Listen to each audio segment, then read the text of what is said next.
मैं फटी फटी आंखों से हरनावती को देखता रहा। शायद पागल हो गई थी वो। हमदर्द निगाहों से मुझे देखती हुई वापस चल पड़ी। मैंने इसे रोकते हुए कहा, कहाँ जा रही है तू?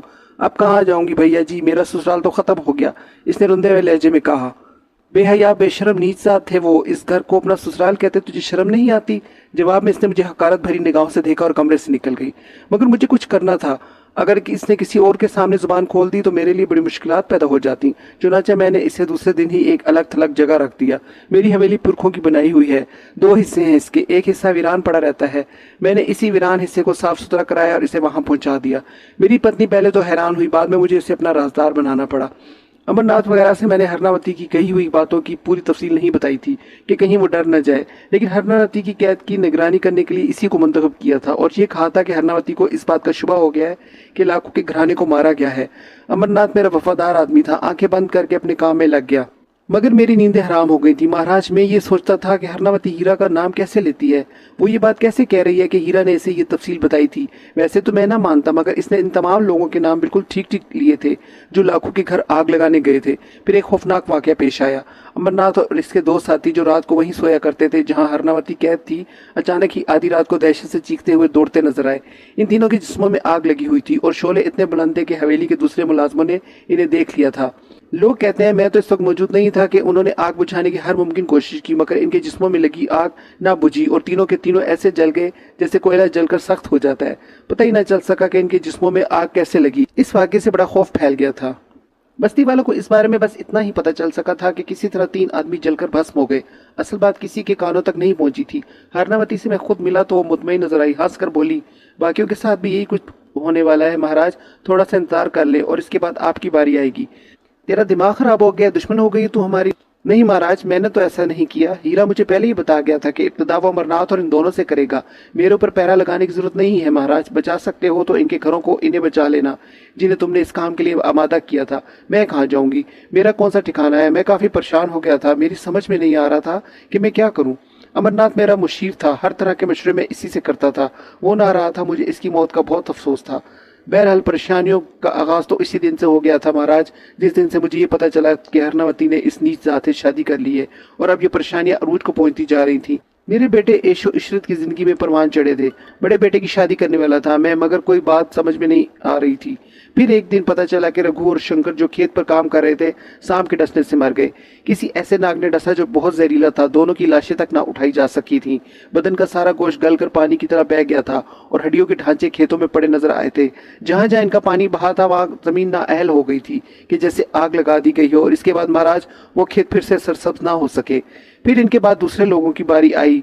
बेरचंद और शक्ति राज भी मारे गए। राजन और सोना तो पहले ही अमरनाथ के साथ भस्म हो गए थे। बेरचंद और शक्ति कहीं से आ रहे थे कि रास्ते में इनकी गाड़ी टकरा गई। इस तरह इनका कीमा हुआ कि इनकी लाशें भी ना उठाई जा सकी थी। अब मेरे हवास जवाब देने लगे थे। मैं बीमार हो गया था, इतना बीमार के बुखार उतारे ना उतरता था। एक दिन एक वैद्य जी मेरे पास आए। मेरा बेटा कपूर चंद इन्हें लेकर आया था। दुआओं का बक्स इनके पास था। कपूर चंद ने कहा, ये बहुत नामी गिरामी वैद्य जी हैं और बड़ा अच्छा इलाज करते हैं। मैं आपको इन्हें दिखाना चाहता हूँ पिताजी। मैं तैयार हो गया। वैद्य जी ने कहा कि वो तन्हाई में मुझसे कुछ बातें करेंगे। सब चले गए। वैद्य जी ने अपने बक्स से मुझे दवाओं की 2 पुड़ियां निकाल कर दी और कहा कि मैं इन्हें पानी के साथ खा लूं। मैंने ऐसा ही किया। इनके खाने की देर थी कि मुझे अपने बदन में बड़ी ताकत महसूस हुई और यूं लगा जैसे मैं ठीक होता जा रहा हूँ। मैंने अकीदत भरी निगाहों से वैद्य जी को देखा तो वो हंसने लगे। फिर बोले, अगर अभी से मर गए ठाकुर बंसी राज तो बात के काम कैसे देख सकोगे? मेरा तुम्हारे पास आना तो बहुत जरूरी था। तुम्हें अभी जीता रहना है महाराज, बहुत अरसे तक जीता रहना है। तुमने मेरे परिवार को खत्म किया ना, अपना परिवार खत्म होते हुए भी तो अपनी आंखों से देख लो। और जब मैंने हैरान होकर वैद्य जी के चेहरे की नजर डाली तो ये देखकर मेरी जान ही निकल गई कि वो हीरा था। हीरा जिसे मैंने जलाकर भस्म किया था, वो मुझे शरीर निगाहों से देख रहा था। भगवान के यहाँ कोई जात नहीं बनाई जाती, ना ऊंची जात ना नीची जात, और दिल तो भगवान ने ही बनाए हैं। हमने तो फेरे किए थे आपकी बहन से महाराज, कोई गुनाह नहीं किया था। स्वीकार कर लेते तो क्या जाता। और फिर दोषी तो हम थे। हमारे पिताजी को भी मार दिया तुमने, माताजी को भी मार दिया, हमारे भतीजे को भी मार दिया। अन्याय किया तुमने महाराज। हम तो हरनावती की वजह से खामोश हो जाते, माफ कर देते तुम्हें, मगर दूसरे माफ करने को तैयार नहीं है। जीते रहो। वो तो मारे गए जिन्होंने हमारा घर फूंका था और अब तुम्हारे परिवार की बारी है महाराज। 5 बेटे हैं तुम्हारे, 2 बेटियां हैं। बेटियों की तो शादी कर दी तुमने, इनका नंबर सबसे बाद में आएगा। पहले अपने इन 5 सतूनों को गिरते हुए देख लो। हम ऐसा कर देंगे महाराज, तुम्हारे घर में फिर कभी रोशनी ना आए। हम तुम्हारी सारी दीवारें बुझा देंगे।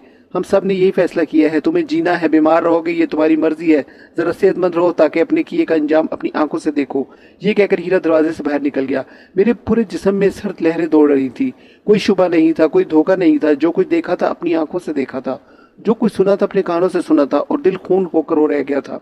इसने मेरे बेटों की तरफ इशारा किया था और मुझे अपनी औलाद अपनी जान से ज्यादा अजीज थी। बदहवास हो गया था मैं, कुछ समझ में नहीं आ रहा था कि क्या करूं। मेरा बेटा जो सबसे बड़ा था मेरी इस बीमारी पर काफी तवज्जो दे रहा था। एक बार इसने पूछा कि मेरे मन को क्या रोग लग गया है, कुछ बताओ तो सही। मेरी धर्मपत्नी भी जिद पर आ गई तो मैंने सारी कहानी इन लोगों को सुना दी।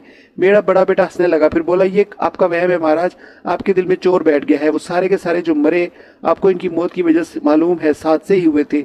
इनके साथ से हादसे हुए थे, जरा मुझे भी बता। दो इंसानी जिस्मों में आग लग जाए, नाक ऐसे काटे बदन पानी हो जाए, ये सारे खेल क्या तुम इंसानी खेल समझते हो या सिर्फ हादसा कह सकते हो? वो लोग भी कुछ मुतासर हो गए थे लेकिन कोई बात समझ में ना आ सकी। और फिर महाराज मेरा सबसे बड़ा बेटा, मेरा सबसे बड़ा बेटा। एक सुबह जब घर वालों ने इसे ना पाया तो इसके कमरे में से पुकारने गए। नौकर ने इसकी लाश छत के कुंडे से लटकी हुई देखी थी। इसकी जुबान और आंखें बाहर निकल पड़ी थी। ये नहीं पता चला कि किसने इसे सूली पर लटकाया। जमीन से 8 फुट ऊंचा लटक रहा था वो, गर्दन में रस्सी डली हुई थी और रस्सी कुंडे में। कोई बात समझ में नहीं आई। पुलिस को बुलाया लिया गया। पुलिस ने अपना सारा काम किया मगर मुझे हीरा की यह बात याद आ गई थी। मेरा दिमाग इस तरफ जा रहा था। जो हशर हो सकता था मेरे मन का, महाराज आपको पता है, इस बेटी की शादी में करने वाला था। बस सब कुछ चौपट होकर रह गया था। महाराज मैं अपनी जीवन भर की कमाई लुटा बैठा था अपने हाथों। हरनावती के पास पहुंचा, हाथ जोड़कर इसके चरणों में झुक गया और इससे मैंने कहा अगर हीरा इससे मिलता है तो हीरा से कह वो हम पर रहम करे। हरनावती मुस्कुराती निगाहों से मुझे देखते हुए बोली, आपने किस पर रहम किया है महाराज आज तक? आप रहम का नाम जानते हैं? तू भी इनकी मौसी है हरनावती, तेरे भी तो कुछ लगते हैं वो। मैंने रोकर कहा, कोई रिश्ता नहीं है तुमसे मेरा, कैदी हूं मैं तुम्हारी। वे बस तुमने इसका पूरा कुटुंब मार दिया। इसने सौगंध खाई है कि वो भी ऐसा ही करेगा। ऐसा मत कर हरनावती, ऐसा मत कर। बचा ले अपने भतीजी भतीजों को, बचा ले। नहीं, खून का बदला खून, सब मरेंगे, सब मरेंगे, कोई नहीं बचेगा। वो पागलों की तरह बहकने लगी, फिर चीखने लगी, फिर रोने लगी और इसके बाद कुछ कहने को बाकी ना रहा। कुछ नहीं बिगाड़ सका इनका। 1 महीने के बाद मेरा गोविंदा मार दिया गया। वो भाइयों में सबसे तगड़ा जवान था, सबसे खूबसूरत। देखने वाले से देखते थे तो इसकी जवानी पर रश्क करते थे। महाराज मेरा गोविंदा रात को खा पीकर आराम से सोया। आधी रात को इस कमरे से चीखने की आवाजें सुनाई दी और वो हलक फाड़ फाड़ कर चीख रहा था, सबको पुकार रहा था। हम सब उठकर इसके कमरे की तरफ भागे। दरवाजा खोलने की कोशिश की मगर दरवाजा अंदर से बंद था। बहुत से नौकरों ने मिलकर इसे तोड़ा तो अंदर कमरे में धुआं भरा हुआ था, गहरा गाढ़ा काला धुआं जिसमें कुछ नजर नहीं आ रहा था। और अब गोविंदा की आवाज भी सुनाई नहीं दे रही थी। पहले जब इसकी चीखें सुनाई दी थी तो पूरी ताकत से चीख रहा था वो, बाद में इसकी आवाज मदम होती चली गई थी। दरवाजा खिड़कियां सब बंद थी, पता ही नहीं चला था कि धुआं कहाँ से आया। नौकरों ने रोशनियां जलाई लेकिन गहरे गाढ़े काले धुएं की वजह से कुछ नजर नहीं आ रहा था। दरवाजे खिड़कियां खोल दिए गए, जिस तरह भी मुमकिन हो सका कमरे का धुआं बाहर निकाला गया और मैंने अपने कड़ील गोविंदा की लाश जमीन पर अकड़ी हुई पाई। इसका चेहरा बड़ा भयानक हो गया था महाराज, यूं लग रहा था जैसे किसी ने इसकी गर्दन दबाकर इसे मार दिया हो। और फिर हमें कहका सुनाई दिया। भला मैं इस कहके को ना पहचानूंगा? इस पापी हीरा का कहका था वो, जैसे अपनी कामयाबी से बड़ा खुश हो। महाराज हम पर जो बीती हमारा मन ही जानता है। जो कर बैठे थे वो तो कर ही बैठे थे, मगर इसके बाद महाराज जो हो रहा था वो सपने में भी नहीं सोचा था। एक बार फिर मैं हरनावती के पास गड़गड़ाता हुआ पहुंचा मगर वो अपने होश में नहीं है, वो भी पागल हुई बैठी है। मन तो चाहता है सुसरी को जिंदा जला दूं आग में। सब कुछ इसी की वजह से हुआ है मगर महाराज हिम्मत नहीं पड़ती। गोविंदा के बाद मेरा एक और बेटा मेरे हाथों में दम तोड़ गया। ऐसा पापी बाप हूं मैं जो मरना चाहता है मगर मौत भी इसे नजरअंदाज कर चुकी है। नहीं आती मौत भी मुझे समेटने। भगवान के लिए मेरी मदद करे। 2 बेटे और बेटियां हैं मेरे। 3 बेटों को सब्र कर चुका हूँ, बड़ा दिल पत्थर कर लिया है। मुझे जीवन से कोई दिलचस्पी नहीं है। आज मर जाऊं तो सारे पाप कट जाएंगे मगर जीते जी ये नहीं हो कैसे रह सकता कि एक एक करके सारे मेरी आंखों के सामने खत्म हो जाएं। खाना पीना खत्म हो चुका है मेरा महाराज। जब बहुत भूख लगती है तो थोड़ी बहुत कोई चीज खा लेता हूँ। 6-6 दिन के फाके किए हैं मैंने इस ख्याल से कि भूख और प्यास से मर जाऊं मगर मौत नहीं आती। मेरी ही तरह मेरी धर्मपत्नी का भी बुरा हाल है, हालांकि वो तो बेगुनाह है, इसने कुछ नहीं किया मगर मुझसे ज्यादा मर रही है। मेरी मदद कर सकते हैं तो अल्लाह के नाम पर मेरी मदद करें। आप मुसलमान हैं और अल्लाह के नाम पर अगर आपसे कोई मदद मांगी जाए तो सुना है कि आप सब कुछ लौटा देते हैं सवाल करने वालों पर। मैं सवाली हूँ महाराज। अगर भगवान ने, अगर अल्लाह ने आपको कुछ दिया है तो मुझ पर खर्च कर दे। दुआएं ही दे सकूंगा बदले में और कुछ नहीं कर सकूंगा। महाराज सारी बस्ती वाले मुझे नापसंद करते हैं। अगर आप हुक्म दें तो मैं सारी बस्ती वालों के सामने इनके चरणों में गिर जाऊं तो मैं अपनी अना तोड़ने के लिए तैयार हूँ। ये अना मुझे वर्षे में मिली थी महाराज, मगर मेरे विरसे ने मुझसे सब कुछ छीन लिया। वो इस तरह बिलक बिलक रोया कि मेरा दिल पानी हो गया। जो कहानी इसने बताई थी इसमें इसके जुल्म की दास्तान छुपी हुई थी। लेकिन अब बंसीराज एक थका हुआ इंसान था, एक ऐसा शख्स जिससे कोई इंतकाम लेना गुनाह समझे। ऐसे आदमी को भला मैं क्या कहता। बहुत देर तक वो रोता रहा। मैं इसकी बेबसी की हालत को महसूस कर रहा था। इसने फिर कहा, अगर मैं बस्ती वालों के सामने दिन की रोशनी में आपके पास आता तो जूते मारते मेरे सर पर। एक डूबता हुआ आदमी हर इस चीज को पकड़ने की कोशिश करता है जो इसके हाथ आ सके। मैं भी वैसा ही हूँ। आपकी तकलीफ को मैं अपनी तकलीफ में भूल गया हूँ। मुझे माफ करो, मेरी मदद करें। इसने दोनों हाथ जोड़े, आंखों से आंसू का सैलाब बह रहा था। मैंने आंखें बंद कर ली और फिर मैंने आहिस्ता से कहा, आज की रात मुझे दो बंसीराज, कल मैं तुमसे इस बारे में बात करूंगा। मैं किसी न किसी तरह तुम्हारे पास पहुंच जाऊंगा। इस वक्त तुमसे कोई वादा नहीं कर सकता, लेकिन कल मैं तुम्हें बता सकूंगा कि मैं तुम्हारे लिए क्या कर सकता हूँ। ठीक है महाराज, दो बेटे और दो बेटियां रह गई हैं। मेरी बेटी अपनी ससुरालों में है, इनके बच्चे भी हो गए हैं। जैसा कि हीरा कहता है कि मेरे सारे परिवार को मेरी आंखों के सामने खत्म कर देगा महाराज। बेटों के बाद बेटियों का नंबर आएगा और इसके बाद नवासे नवासियों का पता ही नहीं क्या करेगा वो। क्या सबको मार देगा महाराज। बड़ी उम्मीद लेकर जा रहा हूँ, बड़ी आस लेकर जा रहा हूँ। दूनीपुर वाले आपका बहुत नाम ले रहे थे। मैं भी बड़ा सहारा रखता हूँ आपका महाराज, बड़ा सहारा रखता हूँ। तुम जाओ बंसीराज, बस अब जाओ। मैंने एक और बंसीराज इसी रास्ते से वापस चला गया जिस रास्ते से आया था। मेरे लिए बड़ी मुश्किलात छोड़ गया था वो। बहर तो मुझे अपना फर्ज पूरा करना था। मैंने वुजू किया और दोजानो बैठ गया। मैं अपने लिए रहनुमाई चाहता था और मेरी रहनुमाई हुई। मेरे दिल से आवाज़ उभरी कि गुनाह करने वाला गुनाह कर बैठता है। इसका हिसाब किताब अल्लाह के हवाले है। इंसान को इंसान पर रहम करने की हिदायत की गई है और अगर कोई किसी के साथ कुछ कर सकता है तो इससे गुरेज नहीं करना चाहिए। बात अगर सिर्फ बंसीराज की होती तो बंसीराज हर सज़ा का मुस्तहिक था और वो भी जो इसके साथ शरीक थे, लेकिन वो शरीक नहीं थे जिन्हें मौत के घाट उतारा गया। और ये खबीस रूह का कारनामा है जो भटक गई है और इंतकाम की आग में जल रही है। और वो औरत भी बेकसूर है जो माँ है। बाप ने जुर्म किया, सज़ा बस इसको मिलती तो मुनासिब था, लेकिन माँ इस जुर्म में शरीक नहीं थी और जो गम इसको हो रहा है वो जारी नहीं रहना चाहिए। ये रोशनी की रहनुमाई थी। मुझे इत्मीनान नसीब हो गया। इसका मतलब है कि मैं बंसीराज की मदद कर सकता हूँ और इसके बाद मुझे मदद करने का तरीका दरियाफ्त करना था और मेरी रहनुमाई हो रही थी। मैंने अपने बिस्तर पर बैठकर कंबल अपने चेहरे पर ढक लिया था और तसव्वुरात की हवाएं मुझे उड़ाकर न जाने कहाँ से कहाँ ले गई थी। सुबह की नमाज के बाद जब नमाजी मस्जिद से वापस चले गए तो हाफिज हमीदुल्लाह साहब साथ बैठकर नाश्ता करने लगे। मैंने हमीदुल्लाह साहब को बताया, रात को एक अजीब वाक़या हुआ। ठाकुर बंसीराज दीवार फलांग कर मेरे पास पहुंचा।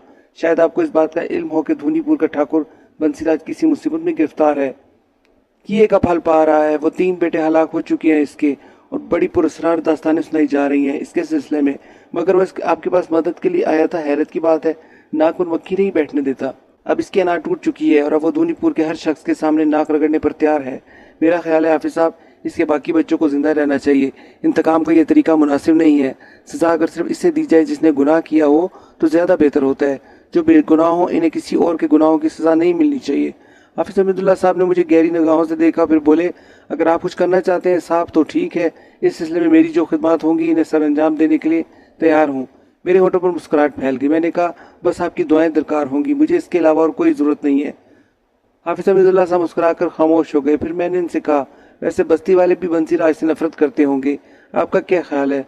सब इससे घिन खाते हैं। वो बड़ा सरकश आदमी रह चुका है और इसके हाथों हमेशा हर एक का नुकसान ही पहुंचा है। आज भी इसके बहुत से कारिंदे इसी कंजूसी से तंग हैं। कमबख्त सब कुछ हड़प कर लेने के चक्कर में रहता है। आप देख ले मसूद मियाँ, अगर आपका दिल गवाही दे तो इसके लिए काम कर दें। हो सकता है हमीदुल्लाह साहब इससे बहुतों की बेहतरी भी हो जाए, यानी इन्हें कुछ मिल जाए जिन्हें इसके हाथों से कुछ नहीं मिलता।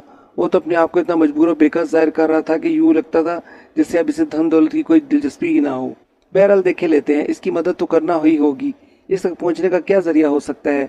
मैं आपको इसकी हवेली तक ले जा सकता हूँ, ये कौन सा मुश्किल काम है। मैं ज़रा लोगों से छुप कर जाना चाहता हूँ ताकि बिला वजह शोहरत ना हो पाए। मैंने कहा, मेरे ख्याल में रात का वक्त ही मुनासिब होगा। आज का दिन गुजार लीजिए, ईशा के बाद निकल जाइए। वैसे भी रात के इस हिस्से में धूनीपुर की बस्ती मुकम्मल पुरसुकून हो जाती है। मैंने हमीदुल्लाह साहब से इत्तफाक कर लिया। रात को हमीदुल्लाह साहब ने मेरे साथ जाना चाहा, लेकिन मैंने इनसे दरख्वास्त की कि वो मुझे तनहा जाने दें।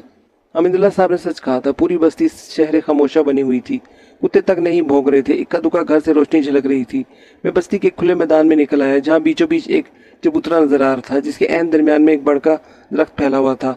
दरख्त के नीचे दिया रोशन था और इसकी लरसती रोशनी में कुछ लोग बैठे नजर आ रहे थे। अब्दुल्ला साहब ने इस बारे में भी बताया था। सीधे चलना था और मैदान के अख्ताम से बाएं हाथ मुड़ जाना था, मगर मैंने सोचा इन लोगों से और तस्दीक कर लूँ। चुनाचा इनकी तरफ बढ़ गया। करीब पहुंचकर अंदाजा हुआ कि वो औरतें थी, लुंगी और चोली पहने हुए सोगवार बैठी हुई थी। इनसे कोई 2 गज के फासले पर एक शख्स अपने घुटनों में सर दिए बैठा था। दरमियानी औरत की गोद में तकरीबन एक 7 साल का बच्चा था। इनके इस अंदाज पर मुझे हैरत हुई। न जाने बेचारे किस मुसीबत का शिकार थे। क्या बात है बहनों, यहाँ कैसे बैठी हो? धीरा अर्थी मांग रहा है, मैं इसे अर्थी कहाँ से दूँ? इस औरत ने कहा जो बच्चे को गोद में लिए बैठी थी। क्या मांग रहा है? मैंने कुछ ना समझकर बोला। मैंने झुककर बच्चे को देखा और फिर बुरी तरह चौंक पड़ा। बच्चे के जिस्म पर लिबास नाम की कोई चीज नहीं थी। इसका जिस्म अकड़ा हुआ था और कोयले की तरह स्याह हो रहा था। इसके जिस्म में जिंदगी की कोई रमक नहीं थी। चेहरे के नुकुश तक जलकर बिगड़ चुके थे। अर्थी अर्थी कहाँ से लाऊं अर्थी? औरत ने झुंझला कर कहा। दफसन बच्चे ने गर्दन उठाई और फटी फटी आवाज में ही करके रोने लगा। मुझ फिर भयानक आवाज में बोला, बप्पू अर्थी अर्थी। फिर इसकी गर्दन अपनी जगह पहुंच गई। इसी वक्त घुटनों में सर दिए बैठे हुए शख्स ने गर्दन उठाकर कहा, मैं बताता हूँ मियाँ जी, सुनो मैं बताऊं। बस्ती के 20 घर जल गए थे। 4 हमारे नातेदारों के थे। वो बेचारे अपनी मुसीबत में पड़ गए। कार्यक्रम कौन करता? हमारा कुत्ते की तरह जले हुए शरीर घसीटे और शमशान डाल आए। जिताएं तो जीते जी फूंक गई थी हमारी। बड़े तो समझदार थे, मगर धीरा बच्चा है, जिद करता है पगला कहीं का। तुम जाओ, अपनी गीली खोटी मत करो, खुद चुप हो जाएगा ससुरा, इसने कहा और गर्दन दोबारा घुटनों में दबा ली। मेरे रोंगटे खड़े हो गए। कुछ कुछ समझ में आ रहा था, हकीकत का अंदाजा हो रहा था। मैं 2 कदम आगे बढ़ा और घुटनों में सर दिए आदमी के करीब पहुंच गया। तुम लाकू हो? मैंने पूछा और इसने फिर सर उठा लिया। इस बार इसका चेहरा और भयानक नजर आने लगा। कहा, है ना? थे मियाँ जी थे। छोड़ा एक नहीं, ऊंचे जात वालों ने भस्म कर दिए, कुत्तों ने खोपड़ियां फाड़ दी हमारी। देखो ये देखो। इसने सर झुका दिया। इसका सर 2 हिस्सों में तकसीम हो गया और फिर वह ऊंधे मुंह चबूतरे पर गिर गया। इसके बदन से धुआं उठने लगा। फिजा में गोश्त की चिरांद फैल गई थी। धुएं ने इन औरतों को भी लपेट में ले लिया और मैं बदबू और धुएं से घबरा कर कई गज पीछे हट गया। आंखें और नाक बंद कर लेने पड़े थे। चबूतरा खाली पड़ा था। न औरतें थी, न बच्चा, न लाखों और न ही चिराग। तारीकी में लिपटा बढ़कर दरख्त सन्नाटे में तनहा खड़ा था। ये मंजर बहुतों की जान ले सकता था। हो सकता है ये खबीस रूहें औरों को भी नजर आती हों। ठंडी सांस लेकर वहां से आगे बढ़ गया। मैदान अबूर करके जब बाएं तरफ मुड़ा तो पुरानी तर्ज की हवेली नजर आई। यकीनन दूनी बस्ती की सबसे बड़ी इमारत थी। हवेली के दरवाजे पर रोशनी नजर आ रही थी, लेकिन पूरी हवेली पर खामोशी तारी थी। मैं आगे बढ़कर हवेली के बड़े दरवाजे पर पहुंच गया। कोई है भाई? मियाँ कोई है? मैंने आवाज लगाई, लेकिन कोई जवाब नहीं आया। तीसरी आवाज पर कुछ आहटें में सुनाई दी और गेट की जेली खिड़की खुल गई। सफेद मोटे खेस में लिपटे हुए एक शख्स ने हाथ में पकड़ी हुई लालटेन ऊंची करके मेरा चेहरा देखने की कोशिश की। फिर नाखुशवार लहजे में कहा, कौन हो भैया तुम? मुझे बंसीराज से मिलना है। क्यों मिलना है? बुलाया है उन्होंने मुझे। आधी रात को बुलाया है? झूठ बोलो हो। अगर वो हवेली में मौजूद है तो इन्हें खबर दे दो कि उन्होंने जिससे बुलाया था वो आया है। आओ, इसने कहा और मैं अंदर दाखिल हो गया। इतनी रात तो नहीं हुई है कि यहाँ ये सन्नाटा कायम हो जाए, मगर जाहिर है छोटी आबादी है और हवेली की फिजा में खौफ व हरास छाया हुआ है। सब लोग कोनों खुदरों में घुसे हुए होंगे। ये शख्स गालबन चौकीदार था और खुद भी सोते से उठकर आया था, इसीलिए बिगड़ा हुआ था। बड़े गेट से हवेली के असल रहायशी इलाके का फासला अच्छा खासा था। चौकीदार मेरे आगे आगे चलता रहा। सामने की सिम से जाने की बजाय इसने बगली सिम इख्तियार की। गालबन अक्सर रास्ते से ले जा रहा था। मेरा अंदाजा दुरुस्त निकला और वह चंद सीढ़ियां चढ़कर अंदर एक गुलाम गर्दिश में दाखिल हो गया। नीम तारीख रास्ते पर वो आगे बढ़ता रहा। कई मोड़ मुड़े। आगे बिल्कुल अंधेरा था। अगर इसके हाथ में लालटेन ना होती तो आगे जाना मुश्किल हो जाता। तुम मुझे बंसीराज के पास ले जा रहे हो या पूरी हवेली घुमा रहे हो? पूरी हवेली तो सारी रात में ना घूम सकोगे महाराज, चौकीदार ने अजीब से लहजे में हंसते हुए कहा। और कितना चलना है? आओ, इसने एक जगह रुककर कहा। कुछ नजर नहीं आ रहा था। इसने लालटेन नीचे रखी और शायद कोई दरवाजा खोलने लगा। फिर दोबारा लालटेन उठाकर बोला, आओ अंदर चलकर बैठो, महाराज को खबर कर दूं। लानत है, मैंने कहा और दरवाजे को टटोल कर अंदर दाखिल हो गया। यहाँ रोशनी नहीं है, मेरे मुंह से निकला, मगर इसके साथ ही अगला पांव खला में लहराया। एकदम तवाजुन बिगड़ गया। संभलने की कोशिश की लेकिन ना संभल सका और दूसरे लम्हे मेरा बदन खला में नीचे जा रहा था। मैंने बेख्तियार दोनों तरफ हाथ मारे, मगर पकड़ने के लिए कुछ नहीं था। मैं किसी गहरे कुएं में गिर रहा था। चंद लम्हात के लिए सोचने समझने की कुव्वतें सल्ब हो गईं। कलेजा हलक में आ गया। मैं पुख्ता कार नहीं था। जो कुछ गुजरी थी ना कहानी थी। लोग कुछ भी समझ ले, लेकिन मैं हर चीज से मुतासिर होता था और इस वक्त भी शायद इसी एहसास का शिकार था कि इतनी गहराई में गिरूंगा तो जिस्म का हशर क्या होगा।